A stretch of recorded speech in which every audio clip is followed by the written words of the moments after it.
Dear Secretary General of WTO, Mr. Taleb Rifai, Dear Secretary of State, Ms. Matilde Asian, Dear President of the Autonomous Community of the region of Murcia, Mr. Sanchez, dear colleagues and dear friends, first of all, I want to congratulate the organizers for the initiative to have an event on the topic of smart destination, the first of its kind, and to convey my sincerest regrets that I'm not there with you.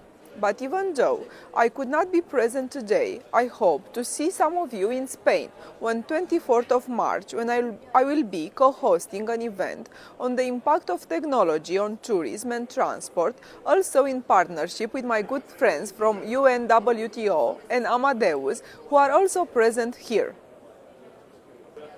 I want to use this short video intervention today to offer you a preview of some of the main public policies issues happening here in Brussels, as well as several projects in which I'm personally involved concerning tourism. As some of you may already know, the current Parliament features the very first intergroup on tourist development and cultural heritage, whose main goal is to forward the interest of the European tourism and mediate between industry representatives and the European Commission. We try to bring together policymakers, experts and other stakeholders.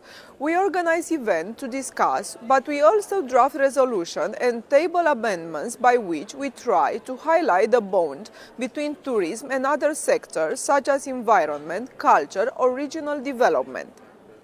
In the long run, we want to determine the European Commission to put forward a clear and EU-wide strategy for tourism, with its own budget line and action plan. A growing topic in our discussion refers to the structural changes taking place in the tourism industry, changes which affect both the demand and the offer. To use the title of the conference today, tourism needs to become smarter. What does this mean? It means that all of us who believe or work in tourism need to come together and rethink the entire industry, from its place within the economy to its impact on communities. Smart tourism will pay attention to long-term development from an economic, cultural, as well as environmental point of view. At the heart of the revolution lies the digital traveler, whose expectation and appetite for new experiences need to be met with new products and increased connectivity, which are some of the main factors that determine the value of a destination. In Brussels, we are looking at all this and acting upon it. For example, as rapporteur on the Wi-Fi for EU file, I have taken the view that the future of tourism depends on connectivity, be that about improved transport services or readily available information on touristic sites.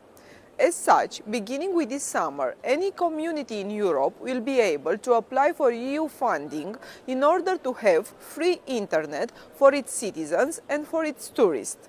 Staying within the realm of technological advancement, I will mention the topic of collaborative economy, which is already having a strong impact on tourism and communities.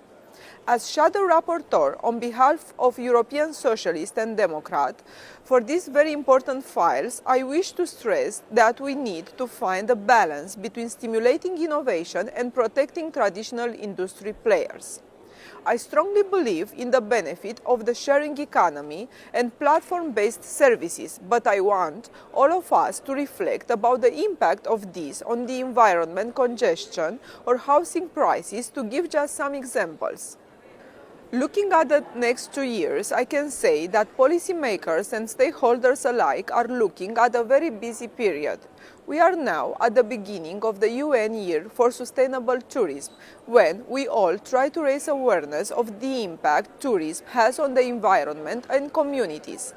As tourists become more aware of their footprint and communities struggle to deal with crowds and congestion, we have a responsibility to develop strategies that will reflect these issues.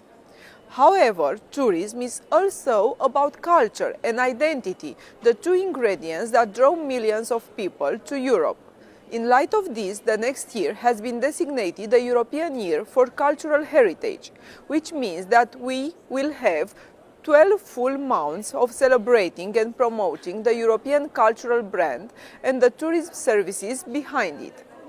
The Commission is now working on its action plan, and I believe this is a good opportunity for all of us to reach out and propose projects to be included in this year. To conclude, I want to underline again that both my colleagues here in the European Parliament and I, as co-president of the Tourism Intergroup, remain open to dialogue with everyone who believes in tourism as a driver of the European economy, and I look forward to developing future projects together. I wish you all a fruitful debate in Murcia. Thank you so much, everybody.